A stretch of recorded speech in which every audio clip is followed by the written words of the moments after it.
Welkom bij Extra Journaal, nieuws uit Curaçao, vers van de pers.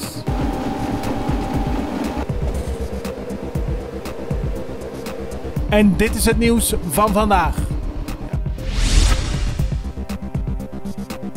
De vakbonden zijn zeer te spreken over de groep Fiona die vorige week een bezoek brachten aan Curaçao. In gesprekken die ze met de vakbonden hielden blijkt dat de groep zeer geïnteresseerd is in de raffinaderij.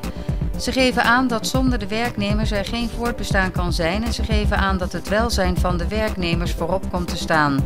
Uit de brief komt naar voren dat Fiona vervolgstappen wil gaan zetten en dat bij een volgende meeting met de vakbonden er meer op de details zal worden ingegaan.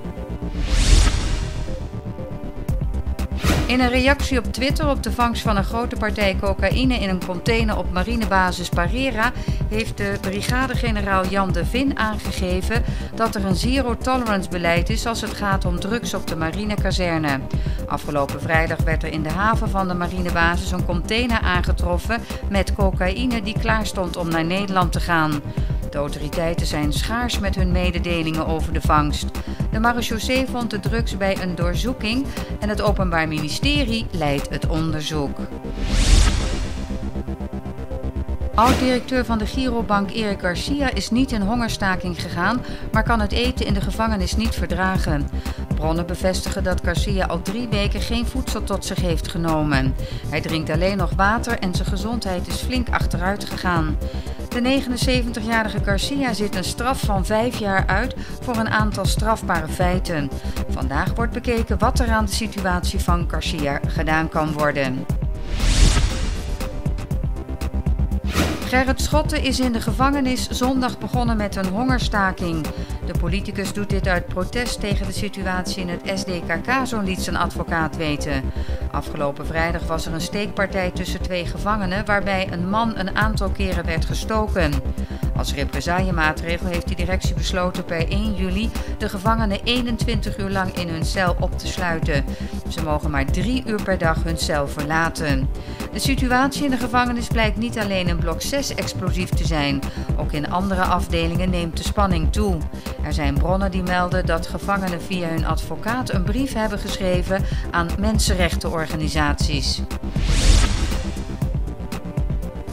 Het Curaçaose hert is volgens de wet uit 1929 een beschermde diersoort, net als de schildpadden en iguana's op het eiland. Er staat een boete van 50 gulden op wanneer men in het bezit is van hertenvlees.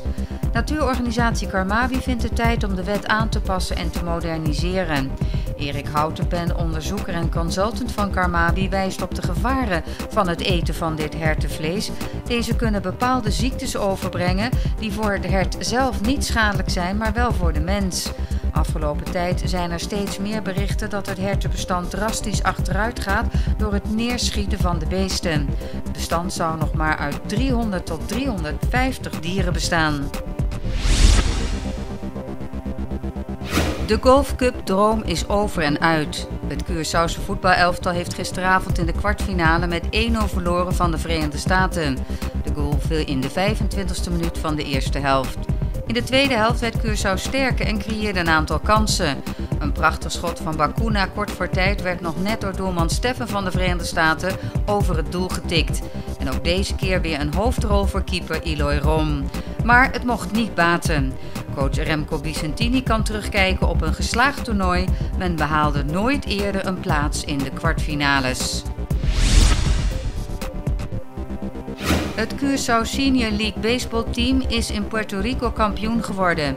Ze werden eerste in de Senior League Caribbean Baseball Championships. De selectie van Gionello Jansen won zaterdag met 10-4 van Puerto Rico. Men gaat zich nu voorbereiden op de Senior League World Series die op 27 juli aanstaande in Eastleigh, South Carolina worden gehouden. Dit was Extra Journaal met nieuws uit Curaçao in het Nederlands elke doordeweekse dag. Tot de volgende keer.